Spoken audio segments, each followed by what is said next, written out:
Hey babes, welcome back to the channel. So I'm back today with a new video, and in today's video I'm featuring Ywigs. Big thank you to Ywigs for sponsoring today's video. Now let's jump into this look. So as you can see, I am doing some boho braids today. I have color number 27, 30, 16 mix. This is a bodyweight texture and it's 20 inches long. I have 3 bundles of this hair and I used all 3. Do you see how thick this bundle is? I used all 3. So the braiding hair that I chose had number 27, 30, and 33. It was close enough. It had enough brown and enough blonde, and baby, it looked too good. So right away, I'm going to sort the hair. This is going to save you so much time. I have my human hair from Ywigs sorted, and then I have my braiding hair sorted. So I did this over the process of... This process took about 3 days, so this is day 1. I'm starting in the nape area. I alternate like whether I start in the nape or the front, but for this style, I started in the nape area. And as you can see, I'm going for medium to small sections, and I'm going to start with a knotless braid. Because this is the nape area, I do not feed that many pieces of hair in. To be honest, for the first row, I think I only fed in about 3 pieces of human hair. And then I always add the human hair to the end because I like that it gives me extra length. As you can see, these braids are super long, and being that this is 20 inches, like the synthetic braiding hair is 26 inches. Then I add that 20-inch human hair to the ends. Ooh, girl, I only add in 3 pieces because it's the nape. You're not really going to see it and it's unnecessary. So as you can see here, I'm braiding that human hair into the end, and then I do use nail glue to secure that. I will show you that step in detail because I do repeat that step quite a few times just in case you are interested. So I'm going to continue to feed in, like I said, 3 pieces of hair in the nape, and then as I move on to the next row, you'll see me start to add in more pieces. So once again, I'm braiding that human hair piece to the end of my braid, and then I'm going to secure it with nail glue. Any product that I use in this video will be in the description box or it'll pop up on the screen, so definitely check down below for all products and details. As well as this hair, you know this hair is going to be linked in the description box as well. So now I am on to the second row, and as you can see, I have started to feed in more pieces. So I think by this point I was adding in at least 5 pieces of human hair to the braid. As I got to the top, I started to go crazy. I'm not even gonna hold you. There's some braids where there's like 8, 9 pieces of human hair. I love for my boho braids to look, I like it to be super, super full. I'm going to continue to do that. So another thing that I wanted to mention is when it comes to the hair itself, because this is a mix of 27, 30, and 613, there are some parts of the bundle where it's like a lot of 613, and I tried to sort it by color.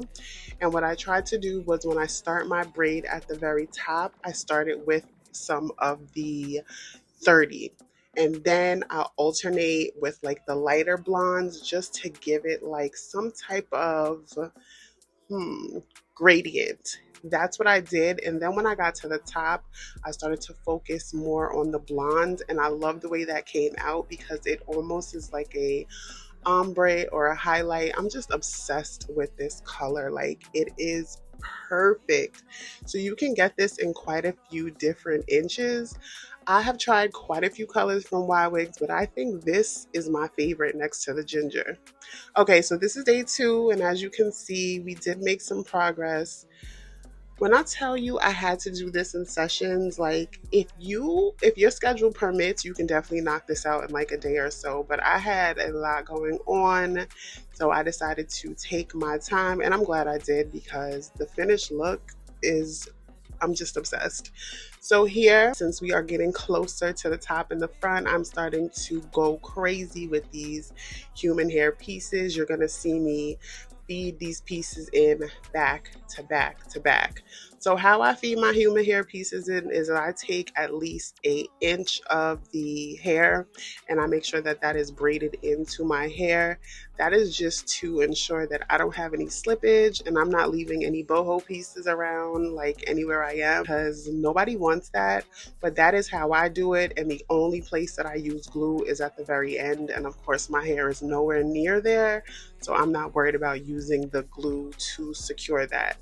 But if you want to, you can use glue further up in the braid. I just would say make sure you are a good distance away from your natural hair, because nail glue in your hair is just, that's a no for your natural hair. So here I'm just continuing to braid that in, and I really do like this braiding hair that I chose. This is the same brand from the hair that I use to do my Ywigs ginger boho braids. This hair is so easy to work with.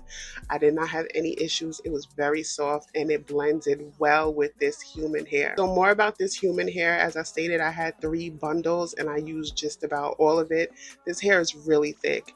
You do not need 3 bundles, especially if you are not going for this look. I would say go for this look because at least once you got to try it. But what I like is they make it so that if you want an average classic goddess braid look, you can go with 1 bundle. But this hair is so pretty, and this color can go with so many different complexions because of the mix.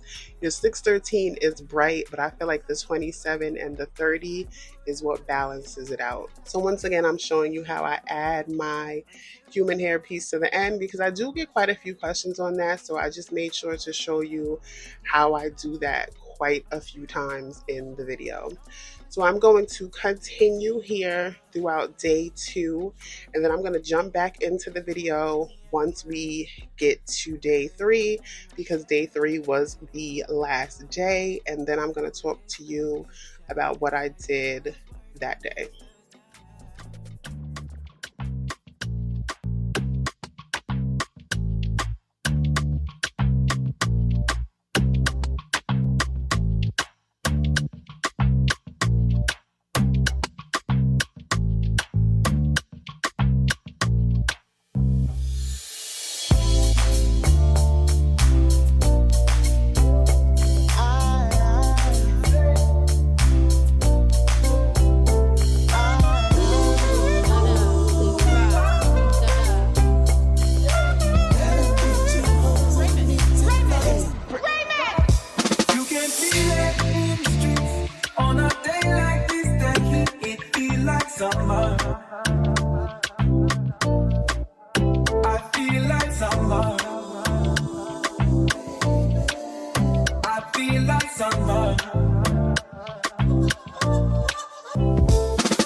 So here we are, it is day 3, baby, finish line, and I am just about done.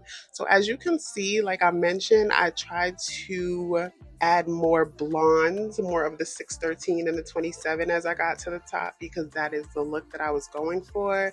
And I'm just finishing up here. I am using braid gel just to make sure my parts are super neat. I am also using a pomade on my hair because I have experienced so much breakage and heat damage, and braids are a good protective style, but you do want to make sure that your hair is moisturized. So I do show you the steps that I took throughout this entire process to ensure that my natural hair was moisturized. So here I am just continuing to braid, and you know we're at the top, so I'm feeding in as many pieces as possible.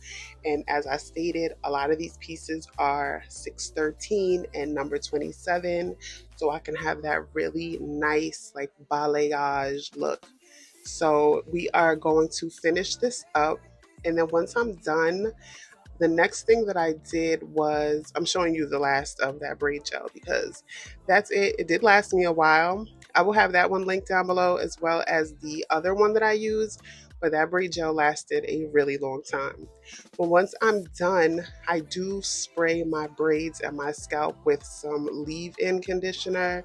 That is something that I just started to do as of recent, and I highly suggest that as far as ensuring that your hair is moisturized, because one thing about this synthetic hair is it is going to suck up all the moisture out of your hair. So even if you spray it down and you moisturize it the day you braid it, That's something that you want to continue to do throughout wearing your braids. You want to make sure that your hair is moisturized at all times. So I'm going to finish this up. I think this is the last one that I did on camera. And then once I'm done, I'm going to spray it down. This is the leave-in conditioner that I used. That will be linked down below too. But I sprayed that all over my scalp. And I did this each day, like day 1, day 2, and now day 3, I'm just going to do it again. So what I did different with this hair is I didn't want to dip this hair because I like this wave. And a lot of times when you dip it in hot water, it does change the pattern of the hair. So instead, what I did was I used a spray bottle with some water and conditioner. So here I'm doing my edges and I'm just using a little bit of edge control, not too much because I have makeup on and I don't want that cast around my hairline. So I'm going to use a little bit of edge control, do my edges, and then I'm going to spray the hair down with water and conditioner. That's it. I do not dip this in hot water and I do not steam this at all. I'm sure it would look really nice. I might do it before I take these out, but I just didn't want to do it because I did not know what it was going to look like. I didn't want to lose this wave. So once I do that, I do use a bristle brush and I brush the hair because this is a lot of loose hair. So I did use the bristle brush and soft bristle brush that is, and brush the hair, and that's really it. Oh, I trimmed the ends because it is really long. This is definitely like over 30 inches. So I did trim the ends and that's it. I'm obsessed with this look. I know I say this but this one, I've done blonde boho braids before, but this is different and I love it. So I'm going to have everything linked down below. The hair will be linked below. The products will be linked below. If you guys have any questions, feel free to drop it down below. Let me know what you guys think about this look. I'm going to add this to my playlist of all my braided looks, and let me know which one is your favorite, and let me know if you think I should have dipped this hair. I feel like, I don't know, I'm undecided. Like I said, I might do it before I take it out, but big shout out to Ywigs for sponsoring another bomb video, and I will see you in the next one. Bye.